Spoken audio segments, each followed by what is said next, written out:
राजा जी। का हो? हमके कुछ चाहत रहा हो। का चाहत रहा हो? सुना सुनावा।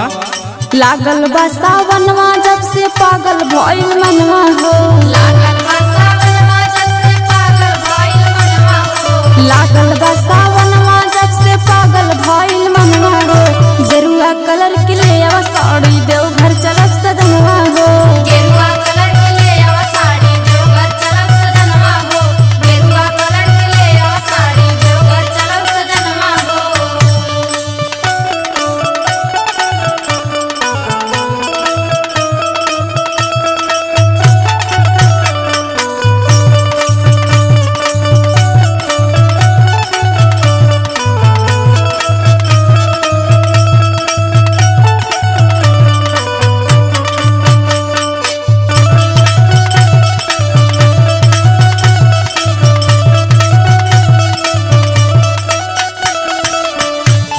ए राजा जी का हो?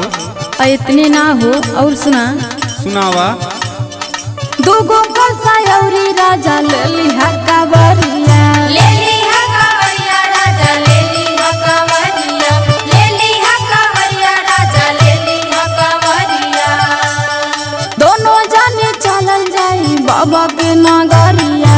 बाबा के नगरिया हो बाबा के नगरिया।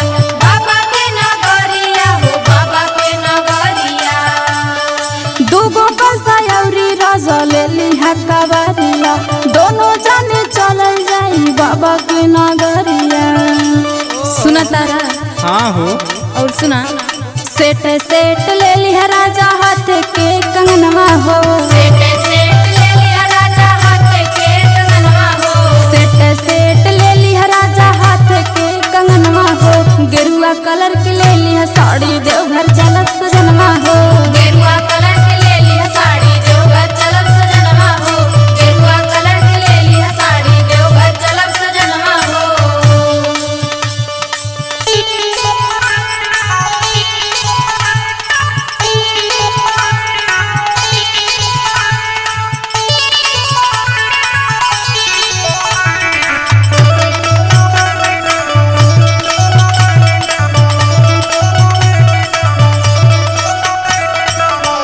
अरे पगली, इतना दूर बाटे ना जा पैबी। काहे ना जा पाए हो। हाँ, हमार बतिया माना सही कहा थे हम। हमार बात सुना। सुनावा तहरो सुन ली। नाचब झूमब राजा रहिया हो जाई कुल पार हो। हो जाई कुल पार रहिया हो जाई कुल पार हो।